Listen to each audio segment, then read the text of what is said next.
Chapter 39, from 1847 to 1852, Section 4.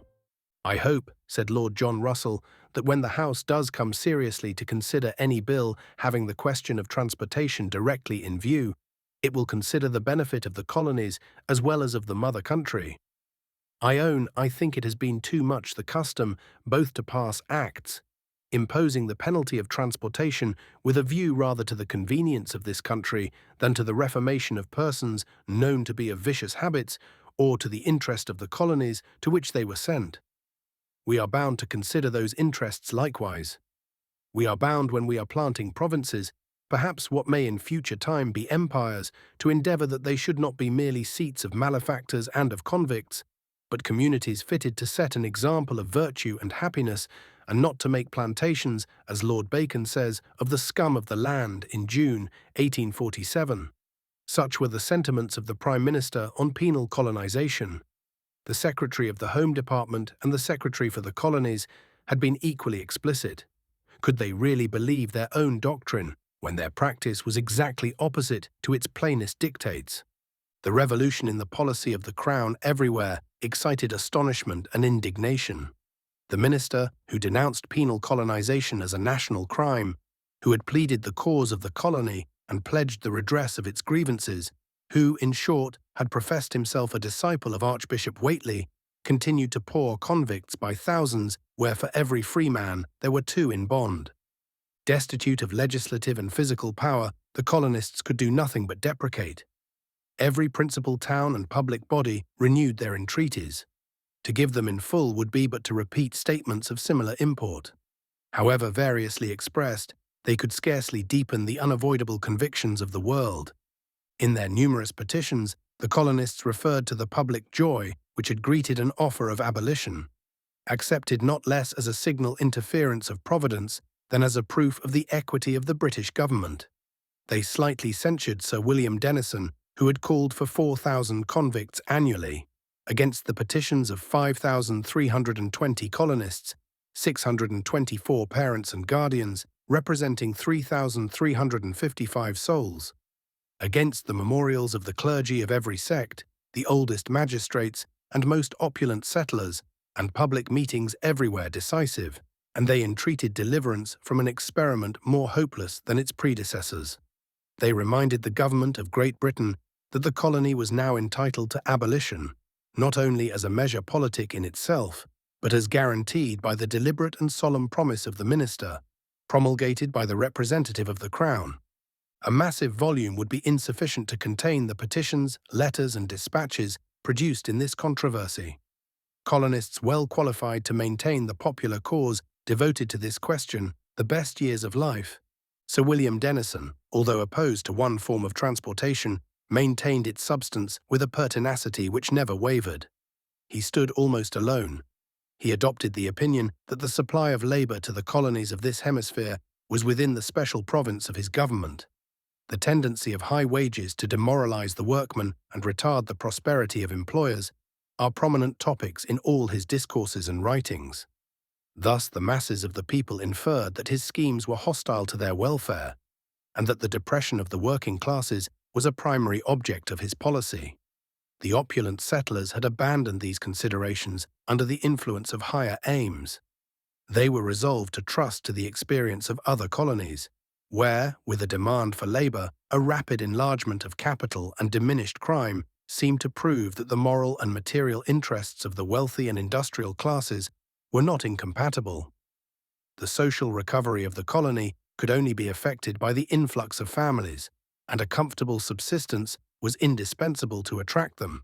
The arguments of the governor, addressed to momentary interests, were overpowered by a desire to stand on a level with free peoples.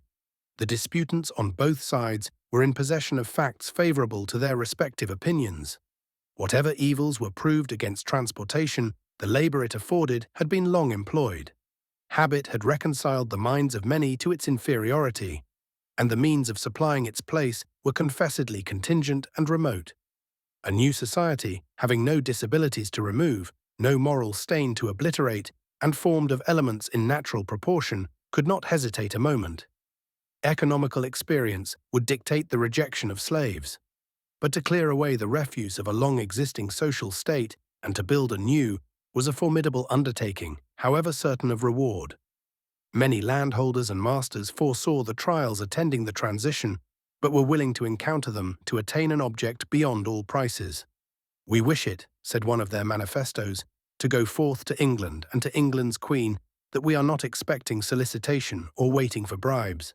But knowing what we do, and prizing as man must ever prize the sources of gain, our resolution is taken. Relying on the sympathy of mankind, we cast ourselves on the goodness of Almighty God, and dare all hazards, that our children may be virtuous, and their country free." The expression of colonial feeling was accepted by most respectable dissentients as decisive. The settlers least averse to transportation were disgusted with the ever-changing views of the ministers. In the preceding 10 years, they had never known an hour's repose. In 1838, the Parliamentary Committee condemned assignment.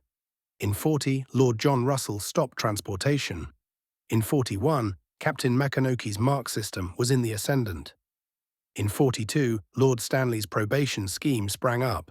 In 45, Mr. Gladstone projected the North Australian colony for ticket holders. In 46, Earl Grey propounded the Tasmanian convict village scheme. In 47, he announced total abolition. In 48, another complete revolution took place, and all convicts were to be sent to Van Diemen's Land. This extravagance of upstart theory and fitful experiment without end all tended to check colonial enterprise and destroy the public tranquility. In whatever sense Earl Grey announced abolition in 47, it was clear that free emigration was essential to his plan when he proposed to resume it in 48. The funds he assigned for this purpose were sums, the cost of their exile, to be exacted from ticket holders as the price of freedom. But these funds were wholly prospective. Insuperable difficulties opposed their collection, nor was the principle just. The sickly and unskillful would have stood at a greater distance from liberation than the clever and robust. The successful thief could purchase his freedom and leave behind his more honest shipmates. The criminal being confounded with the debtor, a penal sentence would have ended in a civil process. Earl Grey proposed to add to the free population by the expenditure of £10,000, granted by the Parliament, but it was found that the families of convicts were to be the chief participants. Thus, resumption cut off all hope of free emigration. Nor was it even desirable while the labouring classes were in poverty. The settlers had the example of New South Wales before them, where even the sudden stoppage of transportation had been followed by rapid recovery. They were willing to combat their difficulties alone. Such, said they, will at no distant period be the condition of this country should the government prove just. And then, with its fertile valleys, clothed with abundance and filled with life, and its pure, salubrious atmosphere, living length of days, it will need no other attractions than nature has conferred, no other commerce than the commerce of freedom, no patronage save the enterprise of its children. From the Crown, we ask nothing except to spare us from further wrong, and to accept our grateful loyalty in return for the uplifting of a burden too heavy to bear. The governor himself was adverse to the ticket system. The control exercised over the holders was limited to the most ineffectual and distant surveillance. They were free in reference to the colonists and were subject to the same laws for the regulation of service. Restrictions were imposed on their locomotion, but without much practical restraint. Sir William Denison now recommended to the Secretary of State to send all convicts to New South Wales, where wages were high and labour scarce, until the colonies being equal, the market of Van Diemen's Land might again share in absorbing them. To this plan, the colony would have been disposed to assent at this stage of the struggle.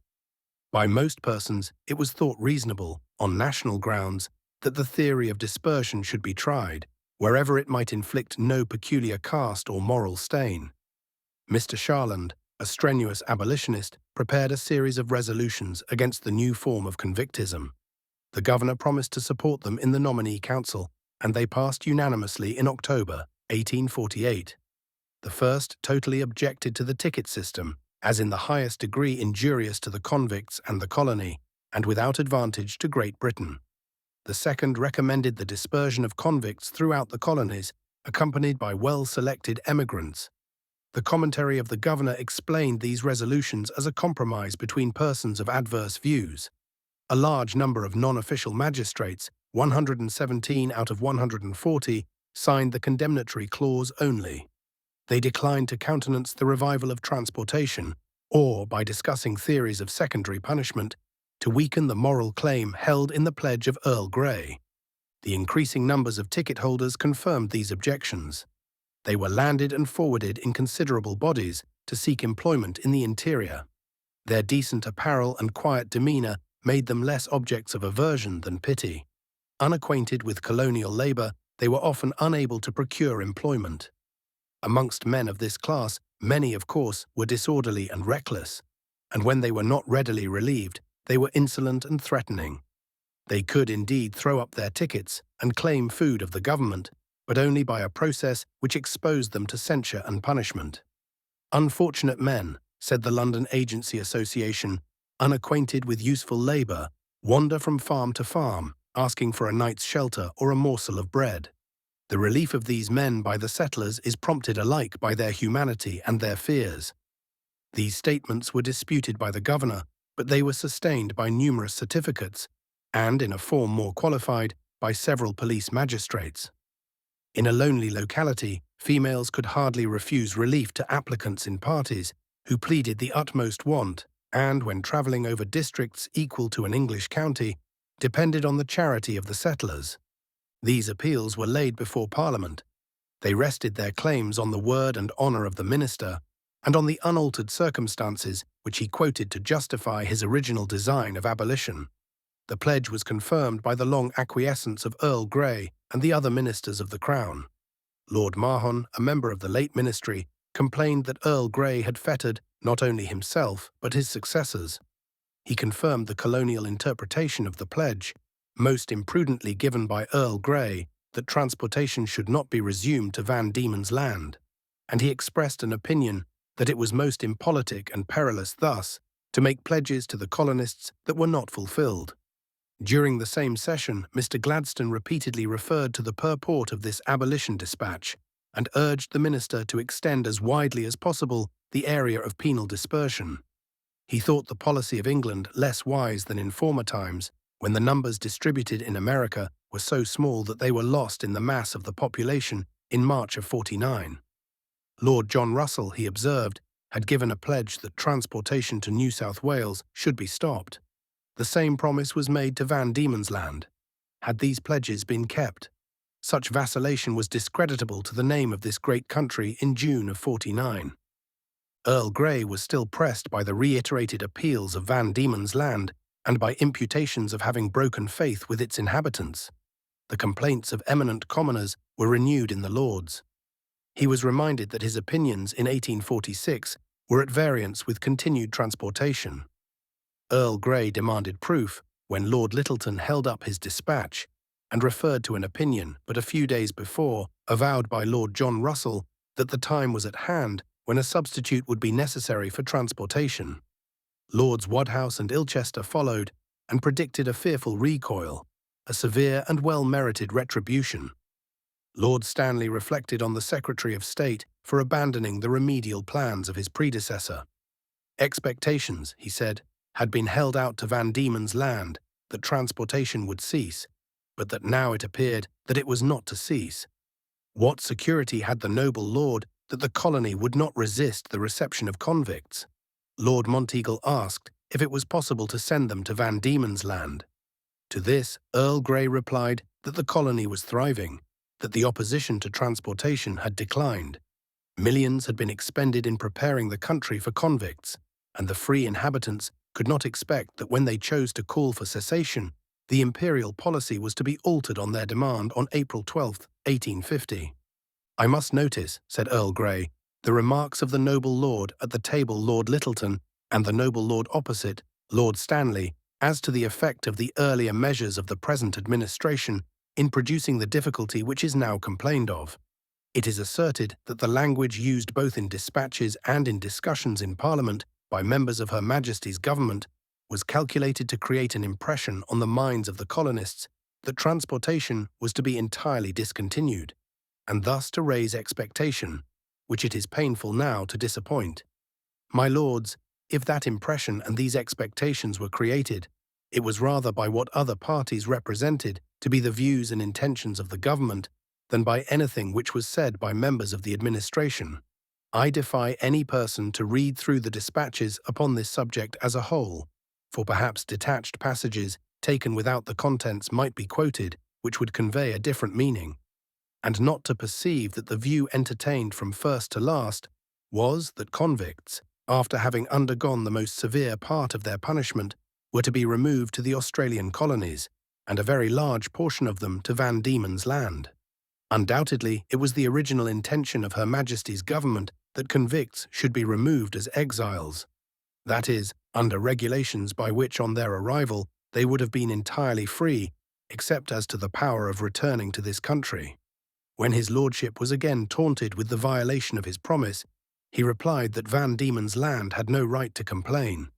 Colonies which had been founded as free colonies might do so, but Van Diemen's Land had been originally intended as a penal settlement and had no right to refuse to receive any number of prisoners the government chose to send, and that he, Earl Grey, was of opinion that the authority of the Crown should be firmly asserted. Thus the hope of voluntary relief from Earl Grey was totally extinguished. He had before acknowledged that the claims of the colony were unsatisfied and had given no distinct denial of the pledge, but his tone under these rebukes was authoritative and menacing. Passing over all he had ever said in favour of dispersion, he adopted the sentiments, almost the words of Lord Stanley, delivered 4 years before, when that nobleman defended the policy of transportation and denied the right of the colonists of Tasmania to complain. The people of Van Diemen's Land, on receiving this speech, met in unusual numbers and renewed their protests and petitions. They extended the leagues, started a year before by Mr. Young, a Launceston mechanic, to discountenance the employment of convicts. These compacts contained various conditions, but they all proceeded on the presumption that petitions must be followed by action. They were, however, difficult to observe. It was not easy to distinguish the different orders of convicts and periods of arrival. The working classes, to whom the Confederation was beneficial, taunted employers with inconsistency when they shrank from the unequal sacrifice. The governor himself described the opponents of transportation who employed convicts in terms of irony, and the press took up the reproach and weekly reiterated the charge of paltry trimming between principle and expediency. By many hundreds the pledge was signed notwithstanding, and it was generally kept. Many tradesmen exhibited an example of self-denial and voluntary sacrifice to gain a public object worthy of praise. When the Neptune, rejected by the Cape, arrived in the Derwent, except Mr. Mitchell, who was detained in bondage, the passengers were pardoned in 1850. The painful exhibition of ministerial contempt stung more than it injured the people of Tasmania, and they declared that nothing but want of power prevented them from chasing the vessel from their waters. A solemn protest, addressed to the people of Great Britain, was signed by the chief merchants and landholders. From this time the colonists continued to protest, specially against the violation of public faith whenever a convict vessel anchored on their shores. Scarcely any form of remonstrance remained to be tried. For 3 years the colonists had repeated their petitions. The collecting of signatures in a scattered population was attended with much difficulty and expense. To stimulate and sustain hope through so long a struggle was the great task of the leaders of this movement. The parents, the women of Van Diemen's Land, the clergy, singly, all sects together, and in their separate churches, kept up by petitions a constant fire. Such a topic could hardly be expected to fix the attention of the people of England, but it derived fresh importance from its complication with the fate of other colonies and the honour of Great Britain. The discussion of transportation for several years annoyed and distressed respectable expirees who, unless intelligent and just, were disposed to murmur at arguments which seemed to lance at themselves. The caution and discrimination of the leaders of the movement could not always restrain the oratory of their friends, and many offensive metaphors or epithets dropped in the warmth of speaking, not in the circumstances to be justified. Stimulated by newspaper writers, certain educated emancipists of the metropolis proposed to form a protection association, October 1850. In their manifesto, they collected all the epithets calculated to wound the feelings of their people, for so they called them, and drew out columns of grievances, in the mock sentimental style of pseudo-martyrdom. Such, said they, is our truly melancholy condition, but the time has arrived to rescue our people. We know the silent grandeur of our strength. They proposed to put down the abolition press, to send emancipists to the council, and to assert the majesty of their numbers against their emigrant oppressors. But though encouraged by some old transportationists amongst the magistrates and by the government press, the scheme was too monstrous for success. The respectable expirees stood aloof and even detested an organization founded on the reminiscences of crime. A few noisy meetings and inflammatory speeches were sufficient to open the eyes of most to the gulf of caste into which their own protectors intended to fling them. The deputations to the country districts were met in some instances coldly, and in others with laughter. Mr. Gregson went to the assembly at Richmond and crushed their project by a calm exposition of its character. From this moment, the Union languished and soon disappeared, leaving a memorable warning against penal colonization and the creation of a caste embittered by ignorance and revenge. It was, however, felt by the colonists that no expression of the public will recall the minister to a sense of justice or command the effectual protection of Parliament. The measures adopted by the Cape were impracticable in Van Diemen's Land. If, indeed, consistent with loyalty, they were not proper in a country where the support of the law was necessary to restrain the convict population. Such a course was predicted and recommended by the English press, but the ministers, better informed, felt no danger of active or passive resistance. Whatever compassion might be felt for Van Diemen's Land in the adjacent colonies, hitherto its treatment by the minister had produced no demonstration in its favor. It had been held up as a warning to stimulate resistance to any participation in its fate. The continental press pointed to its prostration with epithets of reproach, and it was described as the dust hole of the empire. The sympathy of its neighbors was overpowered by the stronger feeling of self-preservation. It seemed like a millstone strung to the neck of the Australian world and destined to drag it down to perdition. Under this impression, they sought to impose restrictions on the migration of expirees and the holders of conditional pardons. The legislature of New South Wales passed a vagrant act which required such persons to register their names at the nearest police office within a given time after their arrival. Earl Grey disallowed this ordinance at the recommendation of Sir William Denison as not only in itself oppressive but calculated to retard dispersion and counteract the royal prerogative. The great argument of the advocates for transportation in New South Wales was, however, founded on the impossibility of checking indirect transportation through Van Diemen's Land. Men landed in Tasmania, crossed over to Port Phillip, and were often traced by their depredations. The sense of impotence is not the least painful element of unjust suffering. This weakness was the topic of exulting scorn with the few enemies of the popular cause. The people were without allies or protectors, and completely subject to a despotic will. End of chapter 39, being chapter 6, from 1847 to 1852, section 4.